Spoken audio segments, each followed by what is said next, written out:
A lot of what I help people move through is healing through issues with sexuality and sexual wounding, right? I also recognize, based on some of my marketing, I show dead ass. I'm very provocative. Which, fun fact, the gene keys, this is where that comes into play. This is one of the ways in which I have been able to come to terms with that aspect of myself, right? Because growing up, you learn that like being a promiscuous woman, right? Being a sexual woman, being sensual, there's a difference between the two, is bad, right? I have gate and gene key 39 in my unconscious Chiron placement. So if you look at my like normal human design chart and normal gene keys, it's not going to show there.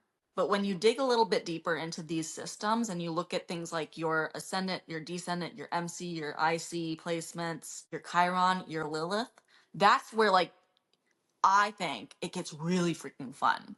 Because for me, okay, I have some interesting connections with my Chiron placements. My conscious Chiron is 53.4, which is the exact same placement as my conscious sun, my life's work in the gene keys, and my brand, right? Because that sphere is part of both the activation sequence and the pearl and star pearl. So it's like my wounded healer archetype, my conscious wounded healer archetype is the exact same as my conscious sun, which is like 70% of my makeup, right? Think what's interesting about that, right? Is I make the connection. I play a lot with like the core wound and how that connects to them. So it's like when I'm triggered by something, when I feel rejected and I start to react, that ties then to both of those things, right? And it's fascinating because it's like by working with my core wound, which becomes your vocation, I embody my wounded healer, which is also my life's work.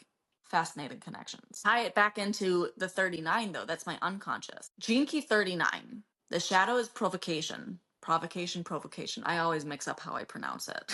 Like full transparency. The gift is dynamism and the city is liberation. Personally, I find a lot of meaning in that for me, right? I am, without my conscious knowledge, provocative, particularly when I'm embodying that wounded healer energy, which is fascinating, right?